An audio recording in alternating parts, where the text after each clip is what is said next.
I guess we jump right in. So, Yeah. hello, George. Welcome to the podcast. Thanks for having me. No worries. How are you? All right, mate. All good. Yeah, not too Yeah. bad at all. Thanks for coming down and fighting your way through the rugby crowds. Yeah, it's good fun. It's good fun. I was actually listening to some of your other podcasts on route, so it's quite surreal to be listening to it and now sit in front of you. So You're here, yeah. all good. So, like all podcasts, I always jump in with the same question at the start. Yeah. Which is, what was your earliest memory of alcohol? Alcohol's everywhere. It's I think growing up as a child, it was just present in everyday life. It was something that the grown-ups around you, they were constantly consuming to sort of celebrate, to commiserate, no matter what we were doing. I've got quite a big immediate and extended family, and I think you always admire the elders and the elders who are in the group. And I think I was always watching especially the sort of men within the group have a good time, and they're always building that camaraderie and sort of banter around alcohol. And it was something that I associated drinking, I guess, with being grown up. Yeah. And I think I always wanted to, sounds crazy, even probably from the age of like 5, 6, I wanted to drink alcohol because it was what the grown-ups did, And these huge characters in my life, my dad, my uncles, my dad's friends, especially like the characters within the group, you'd almost want to emulate them. You looked up to them, you liked listening to their stories, and more often than not, when they were together, there was beer, there was whiskey and cokes, there was the usual usual culprits, and it was something that was sort of constantly there, but not in a bad light. I think also when you're young, you're sort of protected from the bad side of alcohol. I only have fond memories of alcohol when I was a child because it was always happy times. We would be in the pub gardens growing up. The pub gardens then had parks and stuff like that, that you would be playing on while the parents were drinking. And I guess by the time it would normally get silly, we were going home to bed anyway. So I'm sure there was events after you were in bed, or people falling out, or people getting sloppy, but you never saw it when you were younger, So Yeah. It was always good memories. But that's, I guess, maybe why I was probably so desperate to drink through my through my sort of, not I'd say from my childhood, but especially when I got into like the ages of like 12, 13, 14, I couldn't wait to have my first beer, smuggling beers out the garage. Or I remember some Christmases, your parents would let you have like what was it called? Baby Sham. Do you remember Baby Sham? No. It was like a little blue bottle. If I'm not mistaken, it had like a little deer on it. It was like a little Christmas drink. I don't know if it was for kids, which is probably a ridiculous thing to say. It's probably for adults, but it was almost like a sort of weak sparkling wine, I think. But I remember we were allowed to have a bottle at Christmas, and probably at the age of like, my mum's going to kill me for saying this, but probably at the age of like 7, 8, 9, we were allowed to have like a little glass as a cheers and a toast on Christmas Day and stuff like that. And I remember like Shandy Bass and stuff like that, nailing that, thinking it was really, I was the boy drinking that sort of stuff. And even down to sweets, like when I was a kid, you had, I guess it was the equivalent of cola bottles, you had beer bottles. Right. And I remember thinking, if I ate enough of these, do you reckon I might start to get a bit pissed? But it was just everywhere, I resonated with that massively. I think grew up in a big Irish family. Yeah. A lot of people, my family drunk, and I also always wanted to be a part of what everyone else was doing. Yeah. So if I was in the pub drinking a Diet Coke at like 6, 7 years old or whatever it was, playing fucking about in the garden, like you said, the pub gardens had playpens, didn't they, that you messed about in. It's like soft plays, some of them, it's crazy. Yeah, they serve beers, didn't they? Soft plays now. Yeah, it's nuts. It was absolutely bonkers. But yeah, I remember it really well. But yeah, no, I'd always see that, and I'd be longing for the age that I could get to, and I was like, I can finally get involved. So what was your first experience of actually drinking? And I say obviously you had your baby shams and a few bits around Christmas, but like first experience of actually properly drinking, not around your parents and out in the big wide world. I still remember it to this day. I remember me and one of my good friends at the time, a guy called Rich. I won't say his last name, so I don't want to get him in trouble. But we used to go to a youth club when we were kids, probably at the age of about 11 or 12. And you went there to play basketball, football. It was just sports. But as you start to get a bit older, you start to notice girls. You start to get a bit naughty. You're trying to nick fags out of people's packets. And I think at one time we were rolling dry leaves and chewing gum wrappers and stuff like that and smoking them, thinking that was a good thing to do. It's ridiculous. But I remember we had planned it. We had actually both got those old like Tango bottles. They had like a really wide neck on them, and we would basically plan to go and skim our dad's alcohol cupboards. So a bit of gin, bit of rum, bit of whiskey. Now you can imagine the concoction that was in this bottle. It's disgusting. Yeah, the shit mix. Yeah, awful. Yeah, like and probably 500 mils of just shit. And we went to the Eve Club and we took great pleasure in sitting there sipping it, and it's the most awful tasting drink in the world. I think I probably had 2 or 3 sips of mine and was like secretly pouring it away. But I remember him actually drinking a lot more, and he was really poorly. But I don't know why I did it, and I still think to this day why I did it, but I was pretending to be drunk because I thought it was cool. Right, you know? yeah. I remember like acting all like dopey, and I started to get narky with people and was like, because I remember thinking it might impress the girls if I was pissed. So that was probably my first memory of, doing something that I definitely shouldn't have been doing. But then the usual thing is going to parks when I was probably 14, 15, buying the big, 2-litre bottles of cider.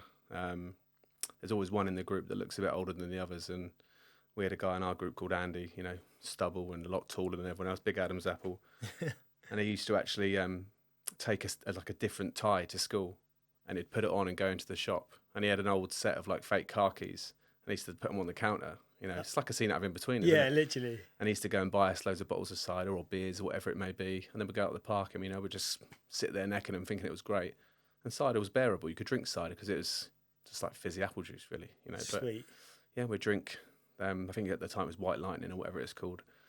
And yeah, just get absolutely mashed. And, we'd always be sick and wouldn't remember getting home.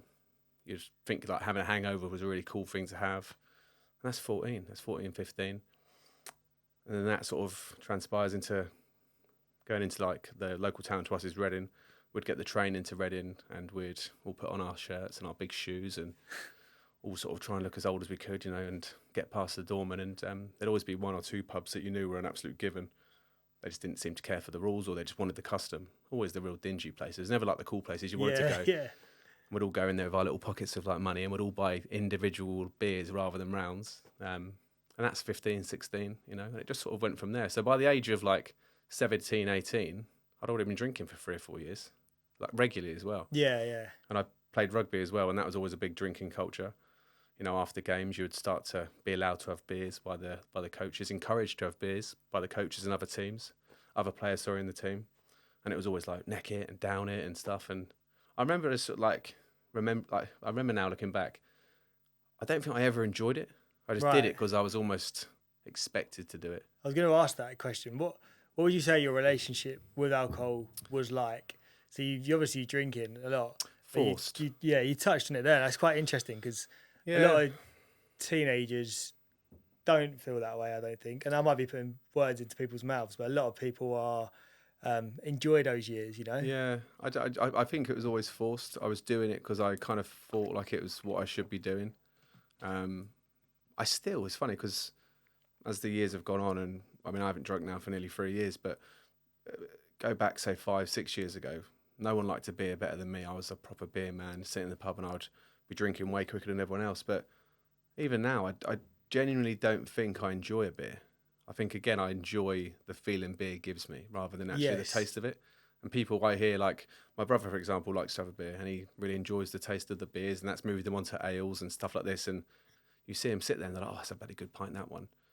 Is it? Like, I think to myself, like, it's a big, cold, fizzy glass of something, which is probably refreshing. But is it the beer that you're actually enjoying, or is it that, that kick or that feeling you're getting from it? I still don't really know if I actually enjoy it. Like, especially like spirits. No one can tell me they enjoy the taste of spirits. When I see people drinking whiskey, I get it. It looks cool. Yeah. James Bondish, sort of sitting there with your glass on the ice and stuff like that. And I don't know. Maybe I'm just forcing my views on other people, but I just don't get it, because to me it's just, you can really taste and really smell the alcohol, no matter what the drink is.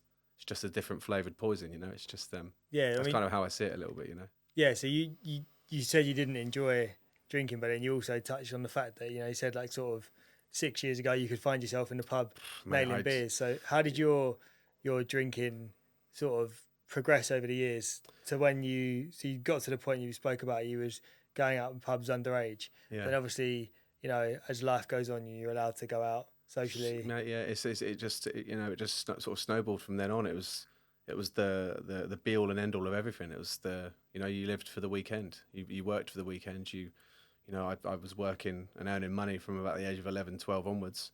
And, before alcohol was even a thing in your life, you would save up your money. You might buy, I don't know, football stickers or a comic or whatever it was. And after probably the age of 13, 14, 15, the only thing ever you spent your money on was, clothes and alcohol and cigarettes. That's all we ever did. And, it was just, I guess it just progressed from then on, really. And although I'm sitting there saying I didn't like the taste of alcohol, Christ, I used to put it away. Quick. I used to put it away, and I've never been able to be that person that has one beer. Like, you couldn't go to, I've got friends of mine now, I don't begrudge anyone for drinking, friends of mine that can genuinely go for 1 or 2 beers and call it a night, drive home and have a nice evening with their family, wake up, go to work and still show up. If I'm having one beer, you're gone. That's it. And I bet even if I told myself we're going for one beer, and I'd make promises, to my ex-partner or family members or friends, we'll go for one. I knew it was never going to be one, because I knew the minute I had that one, I'm negotiating with someone totally different in my head. Yeah, that's the normal and rational, sane George that I love. He's been pushed aside, and the bloody Jekyll and Hyde side of it's come through and gone, right, now we're staying for the night.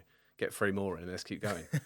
And it never sort of led on to anything more naughty than that. It was just pure beer, cigarette. Like, if you gave me a cigarette sober, worst thing in the world. The minute I have a beer, best thing in the world. It's an association thing, isn't Salt it? and pepper, it's one of them. I mean, how did your drinking then progress? Because you said you got to the point, obviously, where you were drinking quite a lot. So there must have been a period. You've been sober for 3 years now. Yeah. So there's a period between that point where you started going out drinking quite a lot, and then getting sober. How did things progress to the point that you'd sort of decided enough was enough? Yeah, I sort of found out pretty quick that because I had this inability to stop drinking when I started, I was always the first one to be the most pissed in the room. So I've always been a fast drinker, no matter what it is. Even if I'm drinking fizzy water, I'll drink it quickly. If someone gives me a can of Coke, I neck it. Same with beer. So if we were going for a beer now, by the time you're finishing your first, I'm on my third. Yeah. And sometimes, and this is quite embarrassing to say, sometimes if it was my round at the bar, I'd get myself 2. And while he's pouring the other ones, I'll be drinking the first, Yeah. And I don't know why. It was almost like I couldn't get it in quick enough. So I remember, like, the sort of sweet spot for me was always 5 beers. 5 beers, you felt like there was no worries in the world. You felt great. You go over 5, 6, 7 territory, the night takes a really bad turn, because every time I drunk, I started to black out. More often than not, I'd upset someone at the table, be it a night out, be it just a few beers after work. You get controversial. I did, sorry. And it could be anything. You could just bring up a subject that is maybe a sensitive one to the people at the table. Might be something individual about someone, or not to be mean. It's just there was no filter. It was almost like a Tourette situation. You just would say, you'd bring something up that was on your mind and just, let's talk about it. Come on, it's a great time to talk about it. We all had a few beers. Let's get chatting. It's just ridiculous. Or, start trouble just unnecessarily, and not meaning to, just because you're sloppy. Yeah. It was just became a regular thing. I was that guy, and I hated being that guy. I hated the next day waking up and having to apologise for that guy, because I know that that's not me. That's someone totally different. I talked about having to negotiate with someone else in my head. That's massively how it feels. It feels like there's 2 people in there, and this is the George I love, and this is who I know I am. The minute I have a beer, again, he elbows the good one out the way and says, right, let's go. And let's piss off that person. Let's get absolutely mashed. Let's see where the night takes us. And you'd start drinking expecting a different outcome.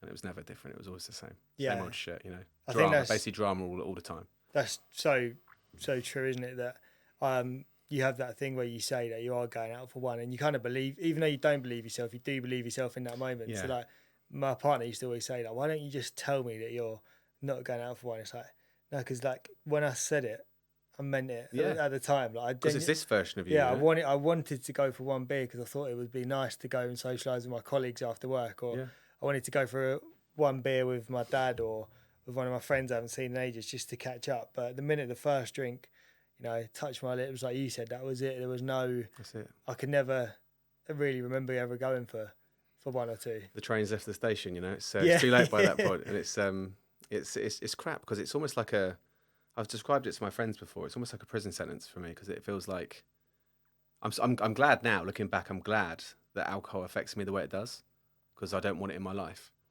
And if it didn't affect me this way, I'd definitely still be drinking now, But I was very jealous of people that could go out and have a normal time and not wake up with all the drama and all the having to make all the apologies or an injury or you've lost something or you've driven home that night after way too much to drink. Just that guilt, that beer fear. It was something that I used to think, why me? Like why do I get such beer fear? Why do I have to be that guy that's always apologising all the time?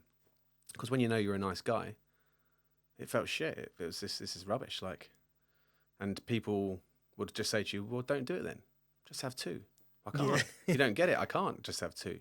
That's like telling a deaf person to listen. I can't do it. It's just. How did you?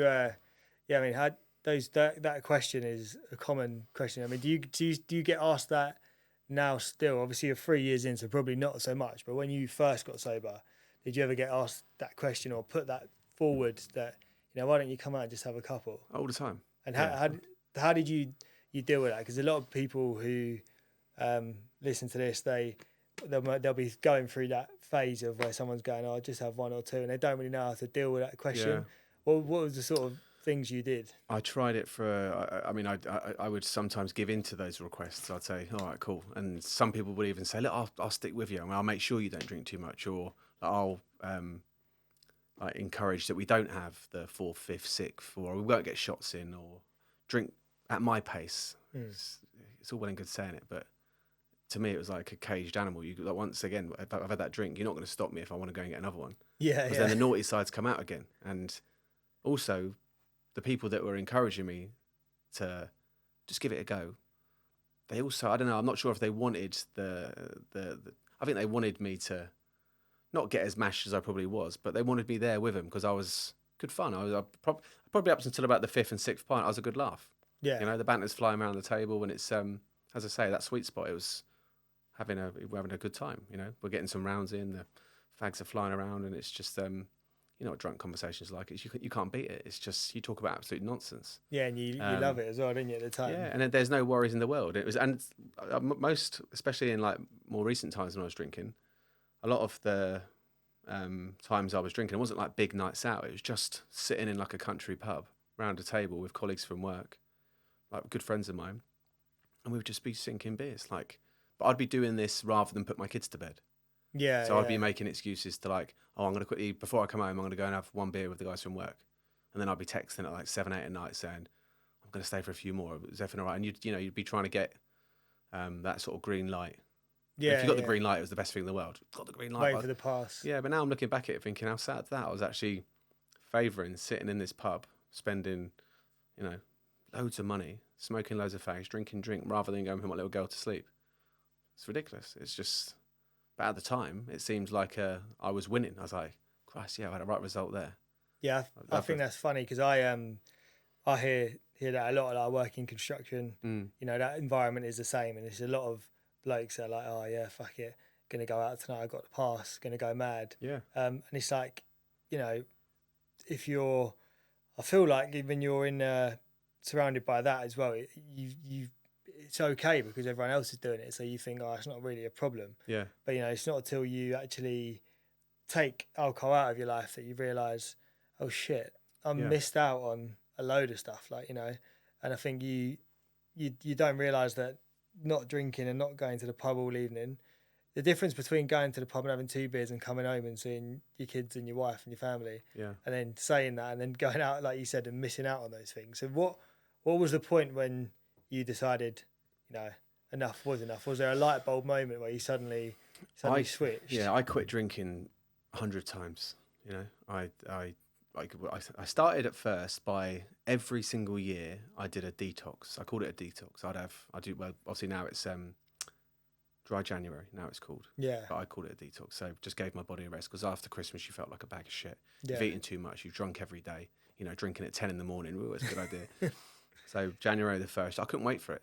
And I loved the version of me, like by week 2 in January, I was like, this is great. sleeping better. I was getting loads, I haven't mentioned it, I was getting loads and loads of anxiety caused by drinking. So much to the point where I had my first panic attack at like the age of 27 at work, and I didn't know what it was. I genuinely thought I was dying. My heart was through the roof. They called a paramedic out. I collapsed in a side meeting room at work. I'd basically been out on the smash the night before, come in trying to look sober, ordered myself this like, I don't know, triple shot coffee. Worst thing when you're feeling, when you've got the beer fear and you put a bit of caffeine on top of it, it just speeds it up. And yeah, it just started to, it started to snowball, started to feel like I couldn't breathe. My throat felt like it was closing up.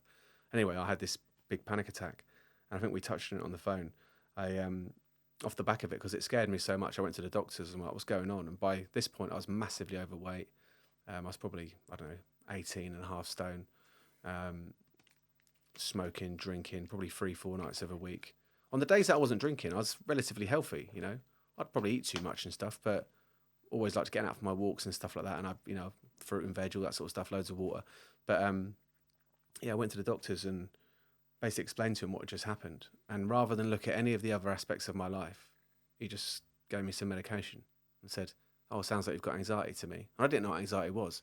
I thought it was like, and this is probably a ridiculous comment now, but I thought it was quite a weak thing to say you've got anxiety. I thought that'd be ridiculous. It's just all in your head. But it was the most physical experience of my life. It was terrifying. And when he said to me, "Oh, you need medication," I was like, "Oh, okay." That's just. And I remember having one at the time, and it felt, obviously the anxiety disappeared, and I thought, okay, this is just the card I've been dealt. I've got anxiety. This is, just something I've got to deal with. But he didn't look at any other aspects of my life and basically look at the fact that you're overweight, you're burning the candle at both ends, you're probably not sleeping enough, you're not moving enough. It was just so easy. There's your lorazepam. And then I remember having this like NHS health app that I could order it whenever I wanted to. So all I was doing then was, okay, now I know that if I go out, I've almost got a little tablet for the next day. Like a hangover cure. It's going to make me feel better, Yeah. Takes away the beer fear. Brilliant. And I just kept going through these like sweets, even to the point where, I think I took one on my wedding day just to get through the day, Anytime I felt nervous, I'd pop a pill. Yeah. And looking back now, if you ask some of my friends, when I'd had one, they could tell because I was just a bit like, a bit... Yeah, like wasn't there. Drugged up. Yeah, I wasn't there at all. And it was just, I was taking these just to get through life, But I didn't ever assume that there was a lot of other things I could have done. I didn't put any of that. I could have... It wasn't just the alcohol, but there's so much at the time that I could have changed. And it annoys me now that the doctor didn't look into any of that. It was just so easy to get the tablet side of it. I've just gone off on a total tangent. No, that's interesting because I think that's a very good point. Like GPs generally, obviously like the NHS, GPs, doctors do amazing work. I'm not taking anything away from that.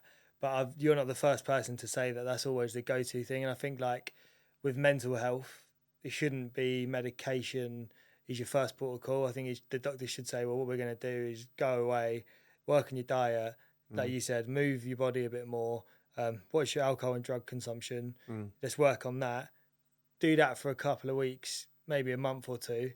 If you're still feeling like that in this period of time, come back. Also practice mindfulness, think 100%. Of gratitude and meditation and all those little things. Try all that first. And then if in 6 weeks' time you're still feeling exactly the same, then maybe there's a chemical imbalance in your body where we need to treat.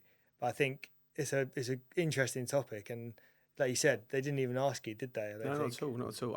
I genuinely believe in it. Listen, I'm not a doctor, and like I said, they do some fantastic stuff, and I know that more than anyone what's going on with my boy at the moment. But yeah, I just it's something now looking back. I'm annoyed that I, if anything, then accelerated my drink intake because I now had this magic pill that would, give me the breathing space the next day rather than put me into that beer fear head. I was like, right, now I can just take these whenever. And as I say, I was probably getting, you got 7 in a pack, and it was a really low dosage. So some of it might have even been like a placebo effect. I don't know, but I was probably going for a packet every 2 weeks. Yeah, just to get through, life and every other drinking session I was having over that time. So yeah, it was a funny one.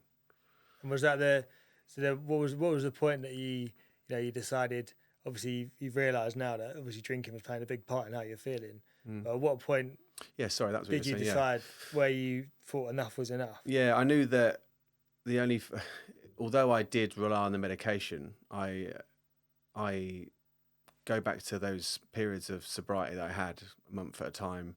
I started to basically expand on them. So if I was doing a detox 1 year, I knew by the end of it I would have lost weight. I was sleeping better. I was feeling better. Anxiety seemed to disappear. But I'd always be almost looking forward to that first drinking session back. I'd get them booked in. Yeah. Oh, look, my detox ends on the 1st of February. Where are we going? Yeah, Let's go and get mashed, which is like, it's crazy. It's ridiculous. And then guess what? A week into February, you feel like shit again. But you just then get back on the hamster wheel of just, okay, let's carry on. I'll give my body a break. Let's start mashing it up again. So yeah, I started to, I guess, notice these periods of feeling better. So I'd be like, right, next time I'm going to do 2 months, 3 months. And because I'd had this label now of having anxiety, I started to look into what could cause anxiety. And I listened to podcasts and reading self-help books. And more often than not, there was advice to look at your lifestyle, focus on like mindfulness and all these sorts of things. And every single road I went down to figure out how I could help myself, every one of them was like, stop drinking, like substance abuse, like stay away from substance basically. And a lot of people that I would admire that would maybe host these podcasts or be the author of these audiobooks had something in common. They didn't drink. So I thought, well, there's something in this. And my brother, my older brother Marvin, he had a year off alcohol for the same reasons. He was an anxiety sufferer, and he just said one day, I'm basically gonna. He's well into his yoga and his well-being and stuff like that, and he's an occupational therapist by trade, and he said, I'm gonna have a year away from alcohol, and I watched him progress so much, changed overnight. He's a fantastic guy, and I've always looked up to him being my older brother, but he was a naughty little fucker when he was younger, and he's got into his sort of fair share of like tear-ups and stuff like that, and he's got his own stories to tell. But I just saw this guy just progress, and everything just started to fall into place. And then I discovered this company, 1 Year No Beer, and I remember making a video for my family because I think there'd been numerous occasions where I'd let myself down at either I don't know, just in day-to-day life where I'd got too pissed, or it might have been a family party, it might have been a night out with my friends, and I just got bored of myself. I got bored of apologising for the same old shit again, doing the same thing over and over again, expecting a different outcome. Didn't happen. And I was upsetting really good people and close people to me, losing friends, losing relationships. And also just, I didn't like being that person that people talked about because I knew it wasn't me. It wasn't the real me. So yeah, I signed up for this company, 1 Year No Beer. And I'd been sort of watching them from afar for a long time. And you can either do a month, you can do 3 months, you can do 6 months, or of that full year. I remember at first I did 3 months. I said, I'll do 3 months because that's a big ask, big change. I work in recruitment, and it's a hugely sort of beer-focused, drinking-focused culture. So I thought it was going to be really tough because we do like lunch clubs and drinks after work. And I did it. I did the 3 months, and it was the best 3 months I'd had in a long, long time, Stupidly fell back off the wagon, and I started to drink again. And I remember saying, right, I'm going to have one more blowout. And we had a holiday booked with work where we were going to Palma with 5 of the lads from work. And I said, this is it. I'm going to not drink after this point. It was just after COVID. So during lockdown, I drank a hell of a lot, put on loads of weight, felt probably lower than ever. And I just thought, you know what? I'm going to have one big blowout and then that's it. I'm going cold turkey. I'm just going to cut it out of my life. Went on this trip, made a fool of myself like I thought I would, falling asleep in bars and just, I'm sure we had a good time. I can't really remember much of it. There's lots of photos, so I'm sure I'll show you them one day. And came back and I'd never looked back, I just knocked it on the head and that was it. I think once I knew I'd made that commitment, I knew I was going to do it. Yeah. And there was times it was like tough and tricky. And there was things, I stopped drinking in the September. So I was very aware I had Christmas coming up, which is a real big curveball. Big challenge, yeah. And I just thought, yeah, let's just see how this goes. And it was probably the best Christmas I've ever had. I got myself loads of like non-alcoholic substitutes and stuff like that, which I don't really lean on anymore. I did it first because it was almost like it's something to have in your hand, isn't it? Protects you a little bit. It's like a shield. It's like, you're not going to ask me what I'm doing because I've got a beer in my hand, It's, but yeah, I remember really enjoying it. I was more present for the kids than ever. I was more present for my family. I was more present for my family members. I normally at Christmas, again, you start drinking way too early. Everyone's falling asleep by 8, 9 o'clock. There's normally a family argument, whatever it is. But it felt really wholesome and really good, you know. And I almost started to get addicted to the way that not drinking made me feel. So my addiction sort of switched. Yeah, yeah. You know, I started to really enjoy everything that came with not drinking. I liked how I was looking, you know, little things. Like I thought my skin looked better, my eyes looked better, my hair looked better, looked crazy. Everything just looked healthier. I was losing weight, you know, and it was, and also just the feedback you get from people, you know, like your mum being proud of you, like family members saying like, it's almost like a nice change. This is really nice for you not to be like, you're not being a twat, you know. This is great.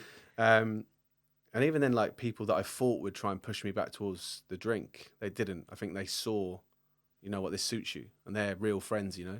Yeah, they're definitely. People that I thought would be knocking on the door all the time saying, "Come on," but the ones that ever did do that, I don't see now anyway. I don't see them anymore because they're not people. The only thing I had in common with them was getting mashed up, and they wanted to see the shit version of me. So now I took that away. I don't see them. What? Obviously, you said you just decided to go cold turkey. How did you do that? I mean, did you have any help at all? So you did the 1 year no beer thing. Was there anything that you learned in those 3 month period that you then used in the second time round, or did you have any support from anyone, or did you literally just say, I'm not drinking anymore? I think because I've probably played it down. I probably had so many. I reckon I've got 400 stories of me being a dickhead. You know, of me doing something wrong. Like it was just there was too many bad memories focused around. Alcohol was giving me more bad than good. Yeah, you know? yeah. So it wasn't really a hard decision in terms of support. That the 1 year no beer company was great. All it really was, now I look back at it, and this is not to talk bad of it because it really helped me out, but it was it basically was just a community, which is great. I had other like-minded people that were, you know, either struggling or going through the early parts of it, or some that were 1,000 days down the line, or were totally, you know, 5, 6, 10 years, whatever it may be, that you could reach out to, talk to. People were putting posts on this Facebook page where it might be like day 1, starting again, or day 33, have just slipped up, and you found yourself responding to these people. And off the back of that, you know, you then got talking to people on private messenger, and that was really handy for me because you realise that you weren't. Because for a little while, I felt like, why am I this guy? You know, why am I the guy that's struggling? But I was in a room full of them. Yeah, exactly. You're not alone. Yeah, it was great. I had a lot of. I looked into a lot of sort of self-help books. A couple of absolute crackers. There's 2 in particular that I recommend to anyone. Is a book called Alcohol Explained by William Porter. That was fantastic because it just basically breaks down alcohol for what it is. And again, I don't begrudge anyone for drinking. I've got a lot of my family still drink, you know, a lot of my close friends still drink. And it does affect people differently, but ultimately, alcohol is flavoured poison. Just comes in different bottles. You know, that's technically what it is, you know? Yeah. Alcohol is ethanol. Ethanol is poison. Beer, wine, it's just flavoured differently. And it's put into fancy bottles and you drink it. You know, and it's crazy that we do drink it. Again, I'm not going to try and push anyone to not drink. Yeah. But I wish everyone would give it a go. I think the thing as well, like, you know, I'm an advocate for everybody's got their own relationship with alcohol and everyone's got their own journeys to go on. But I do think taking a break, like you said, so you did the 3 month break, and I think that's a perfect amount of time, 90 days to 100 days. It gives you the mental clarity that you need. Yeah. To realise that actually, fucking hell, my life can be better. Yeah. From that, you know, short period. But I guess like the thing is you don't know until you have that break. You don't get the opportunity to realise what your life could be like. And I think everyone exactly that. And also when you take that break, a lot of people take a break and they reevaluate their relationship. So they don't necessarily stop drinking, but what they do is they start to drink less and they start to drink more mindfully. So when they do go out for a drink, because they've had that break, they realise that after a couple of beers, they can feel the change in themselves. Yeah, 100%. You know, whereas when you are in it, you can't feel that change. No, and I think if you've got a good relationship with alcohol, which again a lot of people have, and that's great, I still recommend it. I think to myself, like, even if you're going to drink your entire life, and you say most people start drinking at 16, 17, 18, whatever it may be, and let's say you make it to 80, right? If you can't give just 1 3 to 6 month attempt away from it, just to see how it is, just to test it, you know? Yeah. And there's no one I know that's ever given up alcohol and regretted it. I find that so true as well. Most people who give it up never go back to it, or when they do go back to it, they've got a totally different relationship. 100%. Yeah. Or they go back to it and go, oh, fuck no, that wasn't what I thought it was going to be. Yeah, exactly that. It's you see it for what it is, you know. And I mean, again, a lot of people don't feel the need to, but it's a shame because I think, like you just said, then a lot of people don't even know what feeling really good feels like. Yeah, people can feel all right and they can feel what they deem to be good, but that's their sort of base level. That's their norm. But just by making a really minor change, which is going to save you money, it's going. I mean, I could list it. I'm going to go for it. Listen, save you money, help you lose weight. I remember someone said to me, I saw it on Instagram or whatever it was. Imagine if they invented a pill that if you took it, you know, you would save money. You would, you know, scientifically reduce in age, like in terms of like the effects it's having on your body.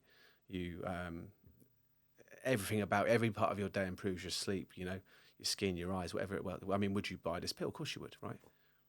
But imagine if they said, oh, it's totally free for you to do this. And it's just called giving up alcohol. Yeah, exactly. Absolutely no way. Not doing it, you know. Yeah. And it's crazy because it's again, I love these little memes and things on Instagram, and I really hold on to them. But there was another one where it's how often would you keep going back to the same restaurant if they served you food like alcohol made you feel? Yeah, you'd be complaining. You'd never go again. You know, you just wouldn't do it. But you do it every week, and every single person, well, most people I know that drink, that first half an hour of the next day is, I'm not doing that again. Yeah. You know, and you just blag your way through the next day. Some of them have kids, and you're like, Christ, I can't wait for them to go to bed. I just want to get through this day. I'm going to eat a load of shit. I'm not going to move. And the older you get, that hangover lasts 2, 3, 4 days, you know, and it's real. And it's just also the negative thought process it puts you into. It puts you into a really like irrational way of thinking. You feel needy. You feel like everyone's talking about it. You feel like, oh, I don't know, what have I done wrong? And you can swipe with your partner. You can get a bit sort of bickery. But yeah, it's a real funny one because you then, you know, you start to feel good again by the Tuesday and the Wednesday. But you think to yourself, oh, I feel so good now. I'm going to go and do it all again. Yeah. It's mad, isn't it? It's short-term memory loss, isn't it? Like you black out all the negatives of it. Yeah. Whereas most other things, which I find interesting. So if you think about when you do something and you hurt yourself, right, you always remember the thing that hurt you. So if you're touching a hot stove, you touch a hot stove and then you go, fucking hell, that was a bit hot. I'm not going to touch that again. But with alcohol, for some reason, you remember all of the good parts about alcohol. Yeah. And then the next morning for the first, you know, hour or two, like you said, or a day or whatever, you remember the bad parts. But then you slowly forget about it. And you said you started to romanticize how it made you feel. And, you know, it's really nice to be in a beer garden with your mates having a few beers. And you've hit the nail on the head. If you can have a few beers, fucking fair play. Like, hats off to you. Yeah. But there's a lot of people who say they can have a few beers and actually, you know, they can't because they end up out all night or Guilty, they end up on drugs or, you know, like me, I'd go missing for 3 days and I'd always say I'm just having a couple beers. Yeah, that's the thing. That's it. And it could be a Tuesday, you know, it's just one of them. But it's, again, I'm really happy that I've got a shit relationship with alcohol. Yeah. If I didn't, I'd still be drinking now. Yeah, that's actually such a good way of framing it. I've never heard that. Yeah, it's, I love, it's just, it forced me into being this version of myself, you know. What would you say your relationship with alcohol is now then? That's an interesting question. I never want to be like the preachy person, but I do demonize it a lot. I don't like it. It's hard not to. It was so destructive to me personally. I can't talk about it in any sort of positive light. I just can't do it. I see people drink and I don't begrudge them for it. I can go to the pub with my mates and I can have a beer with them. I'll have my non-alcoholic beer or a fizzy water or whatever it is, but I'm secretly thinking, fucking, I can't bear that. Yeah. Like, what you're doing, like, come on. I'd love it. Again, I'd love everyone to not drink, but it's not in my life whatsoever. Do you think that's a little bit because, like you said, because you've had that experience with it? Because I struggled with this for quite a while, and I used to think that it was like everybody was experiencing the same thing. Yeah. That I was experiencing. I remember thinking, like, when I used to wake up the next day, because I would black out every time I drank. I remember when I woke up, I remember for a long, long time thinking, that's all right, everyone went through the same thing I went through. Everyone was as pissed as I was. Everyone won't be able to remember the night. But it wasn't until I started to talk to people, especially since I've been sober, that 90% of my friends, you know, again, they went out, they enjoyed themselves. They remember the whole night. They remember getting home. They left when they chose to leave, not when they were too mangled and had to go. So that's why it's a tricky one, because I'll never try and change what it is they're doing, because they've got no reason to change. It doesn't take away the fact that it's destructive. It doesn't take away the fact that it's massively unhealthy. But what right have I got to steer them away from something that they're totally in control of? I just assumed that everyone lost control when they're drunk. Yeah, I think that's what I struggled with. But then you do realise, don't you?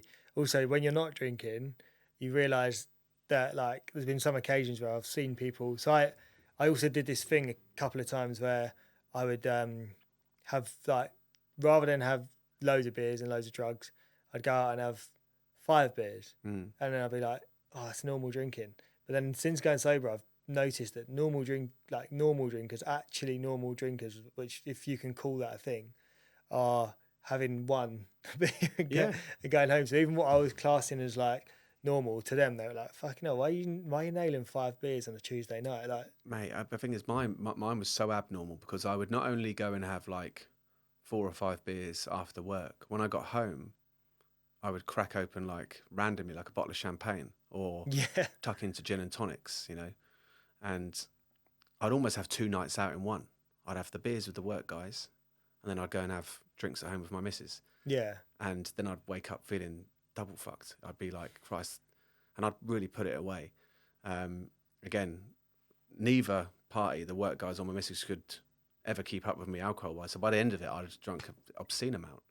And I wonder why I ballooned in weight. I wonder why I felt so shit. I was absolutely destroying myself. And that's the thing. I'm sort of an all or nothing. If there was a tub of celebrations in here now, I wouldn't be able to have one. I'll get the Percy pigs out of my bag then. They'd be gone. Listen, I'll be fighting you for them. It's I do it with I've got quite a it's an addictive personality. I don't know. I almost can't stop. I'm the same, mate. Once I give in, I'm just like, bang, bang, bang. I'm the same. Like, I always tell Rachel, my partner, off. She'll buy a pack of biscuits, and she'll get one biscuit out. Yeah. And she'll dip it in her tea, and she'll eat it, and she'll put the biscuits away. And I look at her. How you do it? Are you off your fucking head? Yeah. She's like, what do you mean? I'm like, I need to eat those biscuits. And she's like, no, you don't. I'm like, I'm eating the whole pack. Yeah. And, they're in the cupboard. They're calling you. Yeah. And they're gone. Yeah. And I still have that addictive tendency. But I guess chocolate digesters aren't tearing my life apart. So it wasn't. No. It's harder. But when you can't. People always. I draw on all of the bad stuff that's happened to me for alcohol, because people always say, how did you stop? How did you deal with it? It's like, well, I'm actually using all of the pain in a positive way now to project all of that energy and time and effort I was putting into drinking. I now just put it into positive things, like this, or meeting up with people, connecting with people, or trying to do something positive with that time, exercise and all those other things. So we spoke about a lot of the positives of sobriety, but what's been some of the challenges that you faced since going sober? Losing friendship groups was a tough one, because I think, like, and the friendships I lost, I needed to lose, because they were unhealthy connections. They were, people that, again, the only thing we had in common was drinking. But one thing I struggle with is you just get. This is going to sound like I'm feeling sorry for myself. I'll get the violin out, but you just get left out of things. I think the minute you say you're a non-drinker, you're sort of seen as, well, he's not fun. We won't get him out again. Have you experienced much of that with work? Obviously, you said recruitment. So I run the company. So I kind of needed to step away from the drinking side of it, because I was trying to drink with them for a while, and being the boss, it's kind of embarrassing that I was the most pissed in the room. So I'm supposed to be the most senior person there. I'm supposed to be the one that's got their shit together, a couple of kids and, house, car, all this sort of stuff. But I'm asleep in the corner. Yeah. It's embarrassing. So it all sort of happened at the right time for me when I stopped drinking. But I don't mind being left out of that, because I think it's a really good thing to do. Step away and let them all go mad, have a couple of drinks with them, get some food with them. And then by the time I backdoor it, they can all go crazy and do what they like. That bit I actually don't mind too much, but I don't know, little things like you'll come into work the next day, or you'll see a group of friends at the weekend, and they'll all be talking about a night they had earlier that week. Oh, wasn't it funny when we did this and when we did that? And it's like, oh shit, thanks for the invite. Yeah. Okay, and it's kind of like, that bit's tough sometimes. But me particularly, I'm very comfortable now and happy in my own company. I love my own company.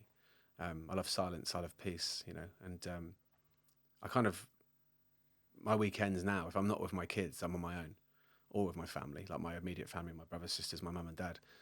I don't often spend a great deal of time, with my mates anymore. If I do see my mates, I see like a handful of them. We'll go and get some food or go to the cinema or do stuff like that. But so although it was hard at first, I'm sort of now, I've made peace with it a little bit. Yeah. I would much rather go for a walk on my own with a podcast or a playlist or silence than go and sit in the pub and try and fit in. Yeah, you get to a point, don't you, where, because I tried to live the same life for a period of time. When I first got sober, I thought, I did a weird mixture of things. So I isolated myself, but then I also went to the first 3 or 4 weeks, I went to loads of stuff that was quite drinking related. Yeah. And then I was like, fuck, that's way too much. So then I isolated myself for a while. And then I tried to rework myself back into those social environments that were revolved around alcohol. And then I had a sudden awakening and realised actually I don't enjoy sitting in the pub anymore. No. And that's okay.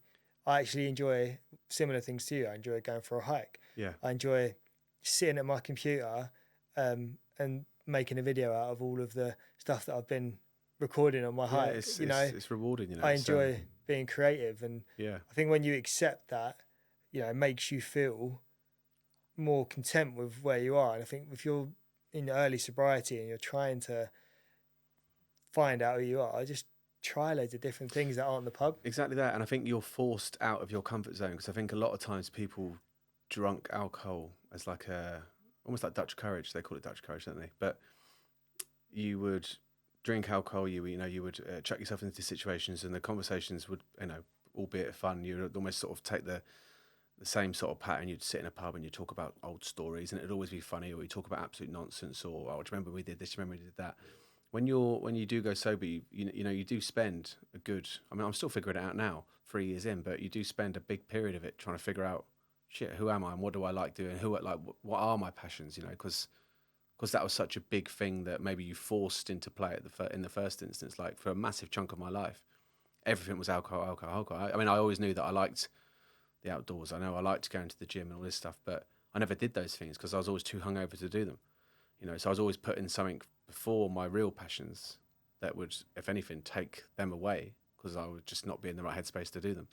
I think for the first few months of going sober, you do have to sort of be left with your own thoughts for a bit and think to yourself, right, now what do I do?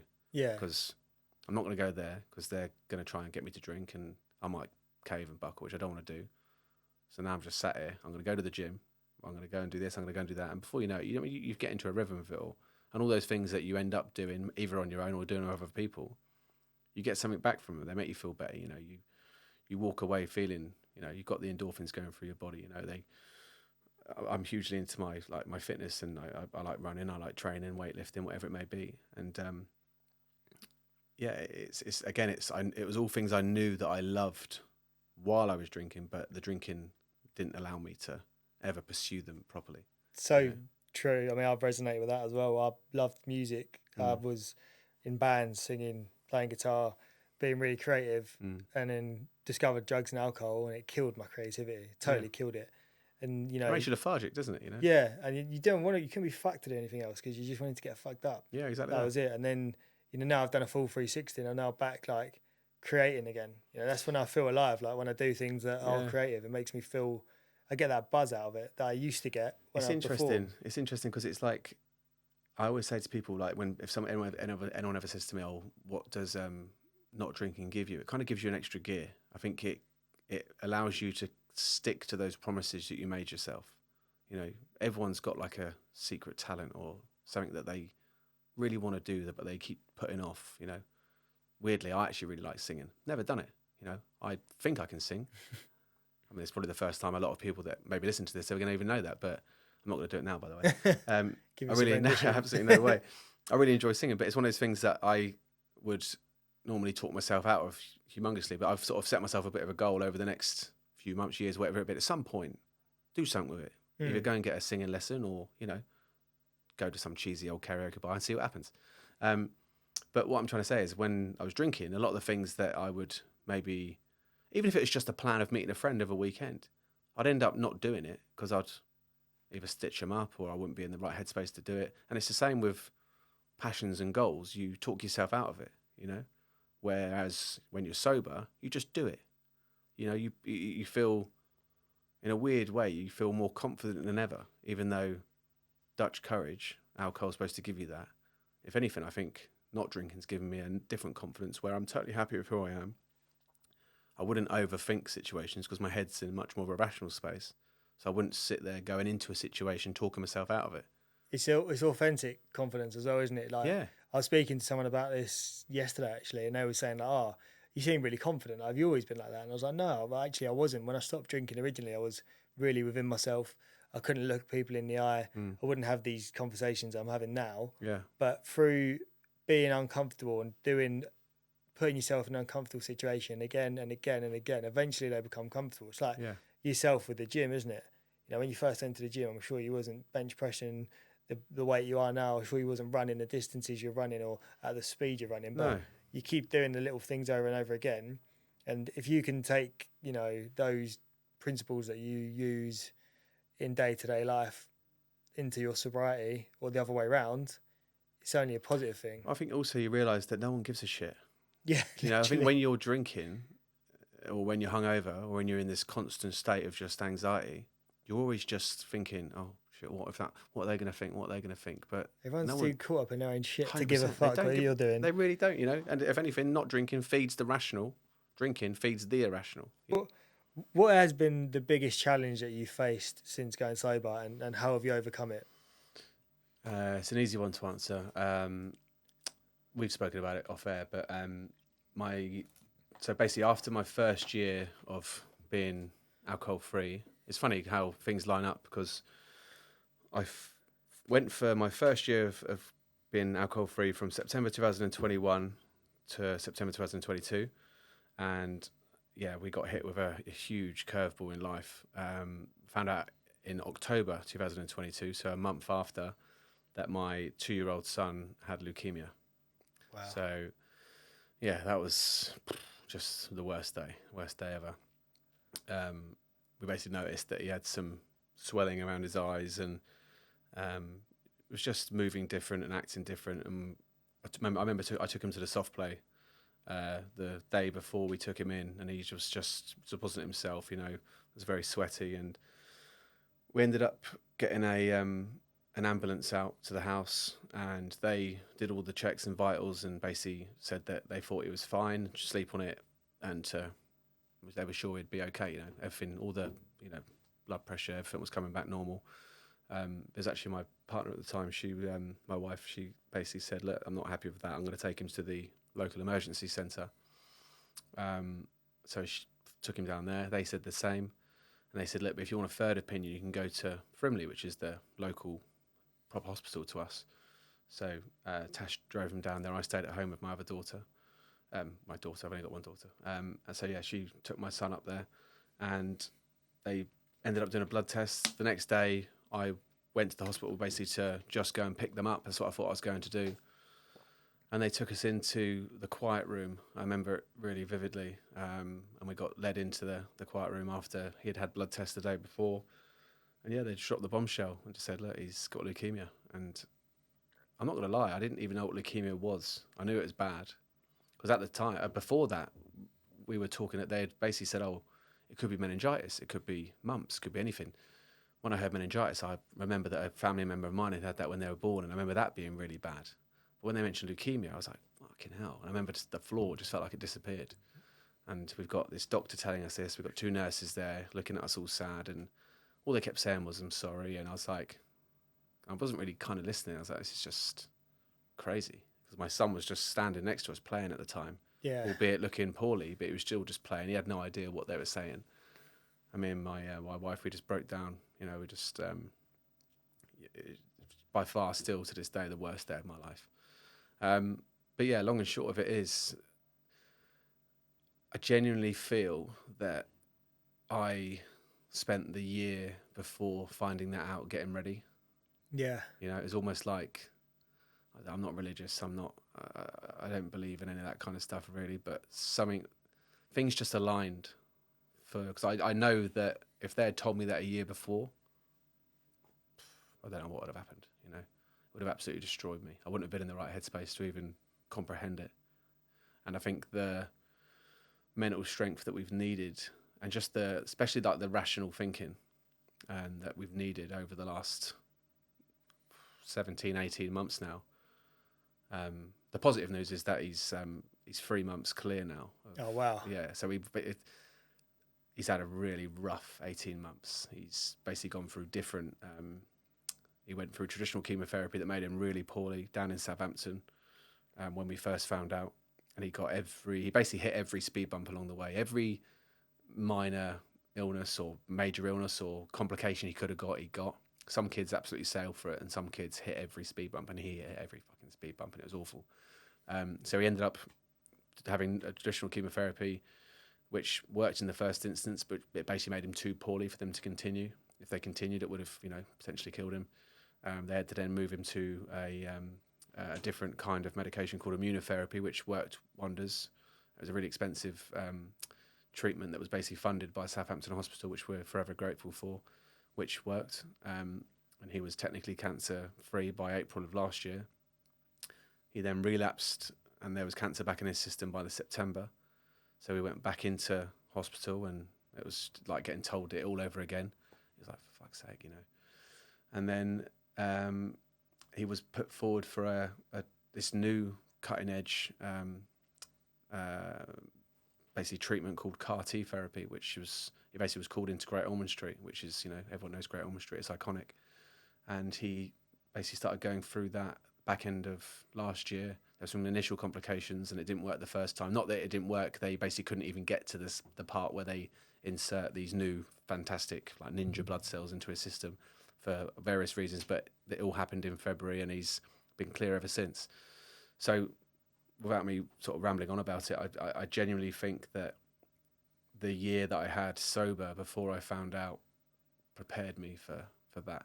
Yeah, that's like, it's amazing. Not amazing, it's horrible, but it's amazing that you saw it in that way, and like the way you've dealt with it is unbelievable, mate. And it's been fucking tough, man. It's been really tough. I can imagine. I can't even just describe it. We've as much as me and my wife we're separating, we've been a team throughout it all. I mean, listen, we're only human. We've had our bickers and our disagreements and our we haven't always seen eye to eye on every part of it, and we deal with things very, very differently. But I think we've almost complemented each other at times, and I think we've done a lot better. And I think we don't often give each other a pat on the back as much as maybe we should. So probably my opportunity to give her a pat on the back. And I would have been lost without her as well. I think we've been a good team throughout the whole thing. But I can't really answer for her. But for me, I know that I wouldn't have been strong enough to go for any of it without the sobriety beforehand. Just because it's just, you see some things, you see, you're basically, you're plugged into a cancer ward we were there for, I think the longest time we were there is about 3 months initially in Southampton. And we've got a daughter back home that we're trying to keep, she was going to school and we're trying to keep her positive. She had no idea how poorly her brother was, and you're having to face people every day at the school gate. You're having to face people at work. You have to have the same conversation 100 times. And because Tash was always in the hospital with him, I would go up there at weekends and we'd swap over. But the majority of the time I was back working, or I guess being mum and dad for Elsie. And I think both are equally tough, because when you're in the hospital, you're on a cancer ward. You're seeing other children go through really testing times in their life. You're seeing other families totally broken. You're hearing the kids go through real pain in the nights, and you can hear screaming, you can hear this, it's, although it's really a lovely place in a strange way, you do feel very safe there, and they looked after us amazingly, and I can't sing their praises enough. It's the Pie and Brown ward at Southampton, they were great, but the reality of it is you are on a cancer ward. It's awful. But also for me, having to face the question of how's Albert every day, that was tough. Because you would, you couldn't avoid it. It was, everyone naturally wants to do their best by you.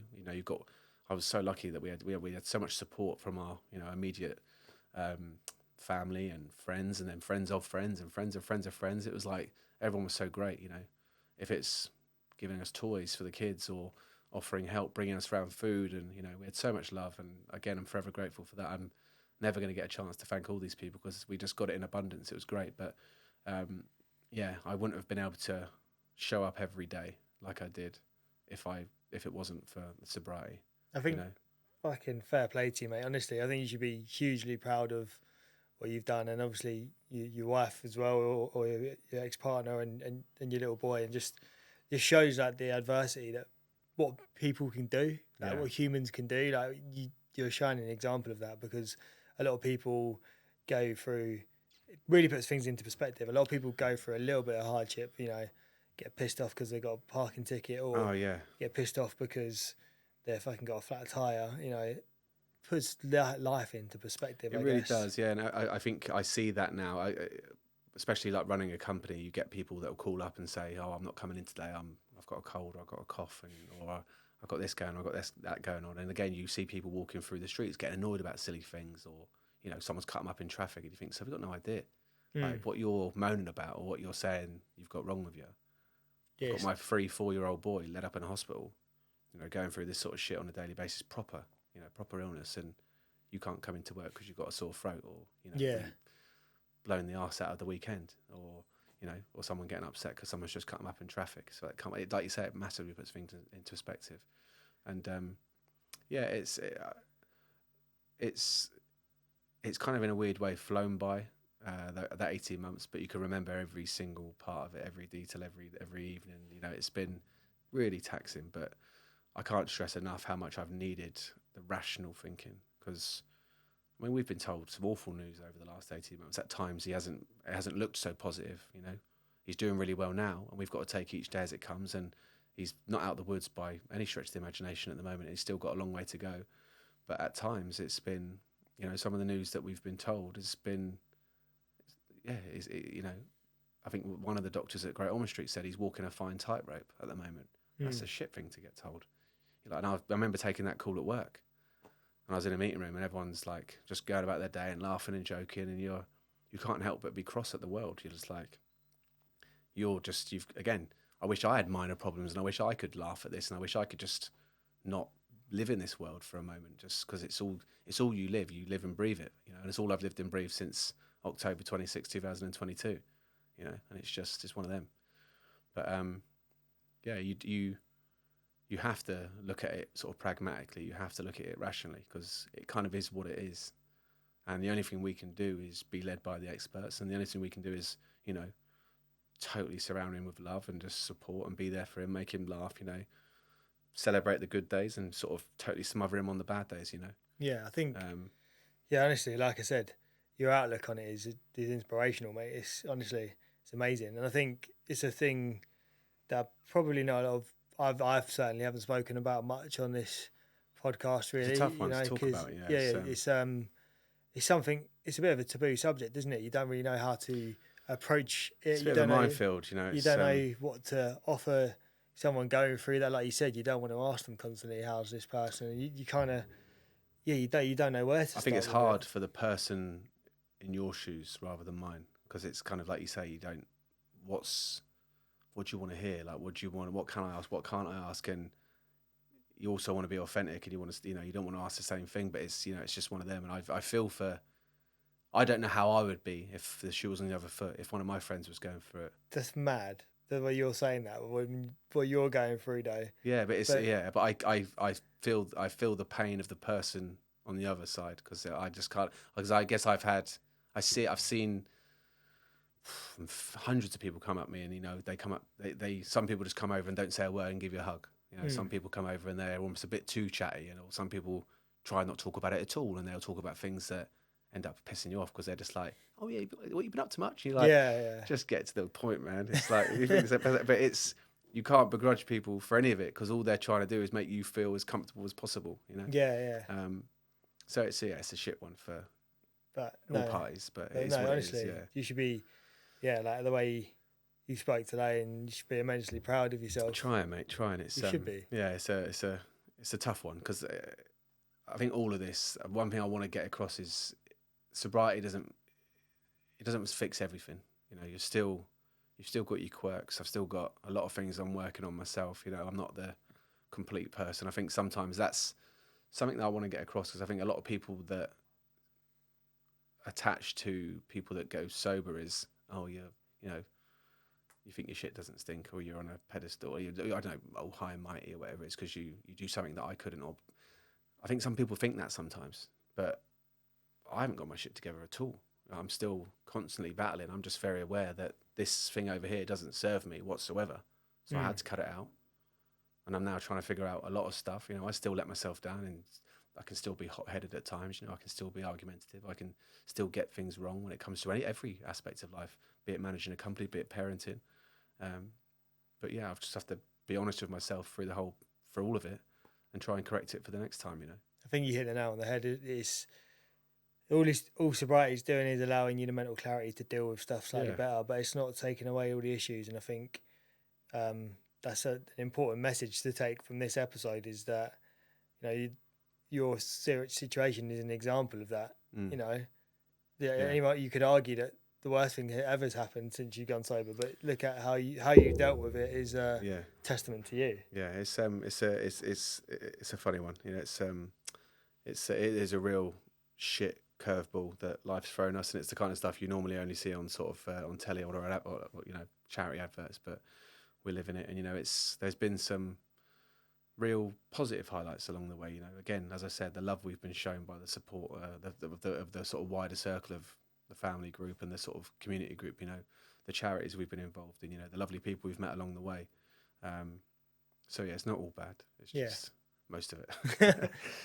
Thank you for sharing that as well, by the way, because I know it's like it's a lot, isn't it? And I want to say thank you for sharing it on this platform. And it's a tough one to get out without any tears. So it's well, you've done amazing, mate. Honestly, right. I think you should be proud. But I guess if we talk about the positives, then what's the best thing, the single best thing that if you had to say that sobriety's given you, what would be the one thing? So I heard you ask that question to a few people on these podcasts, and the usual stuff is obviously like clarity and stuff like that, you know. But if I could choose a physical thing, early mornings. Yeah, early mornings, you can't beat them. A fresh-headed early morning is better than any night out. You know, people think I'm crazy waking up at 4:30, 5 in the morning. You know, but there's nothing better than having that hour. You know, just total peace. To yourself, and time's another one. I heard one of your other guests say time's that's a real one. You know, you feel like you've got so much more time. A lot of the drinking years is just cloudy. If I'm totally honest, I don't really remember a lot of the holidays I ever went on. I don't really have genuine memories. They're just very patchy, like snapshots, you know. But yeah, time, clarity, early mornings is a physical one. Again, not trying to make it sound, I don't know, pride is one I like. I think you have a lot of pride attached to it, you know. It's a fucking hard thing to do, man. Yeah, it is, it feels like a genuine win every day. Every day that you're sober feels like a genuine win. And, you know, I like to sign up to like challenges. I've recently just done a 100-kilometre trek of the Jurassic Coast, but those physical challenges aren't a patch on what, you know, anyone going sober that's done it for a length of time, 3, 6, 9 months, 12 months, whatever it be, a couple of years. That's the challenge, you know. So you do have a sense of pride attached to it, because it's a fucking hard thing to do in a world where everything is geared towards alcohol, and I mean everything. I do think it's dying down, personally. I don't think in 10 years' time we'll be drinking. I think it'll be like smoking. Yeah, I firmly believe that, you know, and if the statistics are already showing that in like teenage drinking culture, you know, university drinking culture.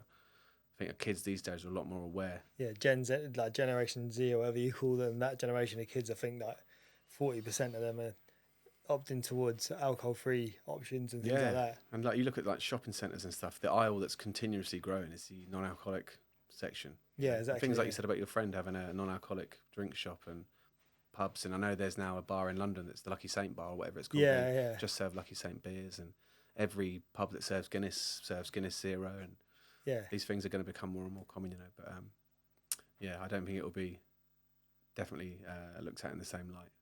So back when we were younger, it was a bit rock and roll, you know. I think now it's just it's still pretty rock and roll if you can do it, of course. Yeah. But it's what it is. It's just everyone's got their own individual. So we've got one final question, George. Go on. What is the one piece of advice you wish you received at the beginning of your sobriety journey, which you would give to somebody else at the beginning of theirs? Well, a bit of advice, you know, just take each day as it comes. You know, it's I've touched on it earlier on in the podcast, but no one regrets it. No one ever regrets going sober. It's not something that has like, oh, is it for me? Is it not? It's for everyone. It genuinely is. Like, there's no bad that can come of it. Think about it. It's something that we consciously do. We pay to do it. You know, a lot of fucking money. You know, the price of alcohol now is crazy. £5 a pint or whatever it is now. I heard it's just nuts. And that's where I am. Probably like up in London, it's probably £6. We consciously pay to do something over and over and over again that we know is not good for us. You know, same as smoking. So only good can come of cutting it out of your life. You know, it gives you everything back. It gives you yourself back. It gives you that, you know, ability to really suss out who you are, figure out what it is you like doing and enjoy doing. Save. I mean, as I mentioned it earlier on, you save money. There's so much, but yeah, just if I could give anyone advice, just give it a go. You know, you won't regret any part of it. But I would say as well, a lot of people do a month. I think you really need to do 3 to 6 to really benefit and really see the benefit. Yeah. A month, if anything, you can't wait to get back to drinking. You're like, oh, shit, I've just missed out on so-and-so's birthday, or you know, this is really tough because you haven't really had the true benefit of, you know, the improved sleep, all these other good bits that come with it. So I don't even know if that is good advice for someone kicking off, but yeah, it's No, I think it is. I think the month thing is bang on. A lot of people do dry January with the intention of getting fucked on the 1st of February, which is not the point of it. The point is to take that extra couple of months and see how you feel, because you will start to change. There's science behind how your brain will change and your body will change, and there's certain things that you don't get the benefits from within the first month that you do within month 2 and 3, I think. I think also, like, whoever's listening, like, what is it? Ask yourself what, like, about, people call it your whys, but what is alcohol really giving you right now? What does it give you? Like, what positive is it bringing to your life every single time you decide to do it? Yeah. Is it just that goofiness you get after 2 to 3 to 4 that you can have? I mean, listen, I've got some great memories on it, you know, where you're dancing to no music and, you know, you're just a bit footloose and fancy free. But more often than not, it would lead to making a fool of yourself. That's me. I can't answer for everyone, but I think it's just figuring out, what is it giving me? What am I getting out of this? If I was to change what's in my glass, does it really make a huge difference to my night, for the good or the bad? Yeah. If you're sitting having dinner with your missus, or you're having a night in, if you've got a glass of beer or a glass of wine, or you've got a, you know, non-alcoholic substitute which looks exactly the same, or just a soft drink, what changes? You're both still there, you know. You're still there with your mates. If you can't communicate with your friends about an alcoholic drink, then there's a problem, you know. Yeah, definitely. Well, yeah. So. Well, thank you, mate. Thank you for being so open and honest. Yeah, no worries. Thank you for having me on. No, not at all, honestly. And thanks for sharing everything you shared. I think the podcast is going to help a lot of people. So good. I hope so. Thanks, mate. Appreciate it. Cheers. All the best.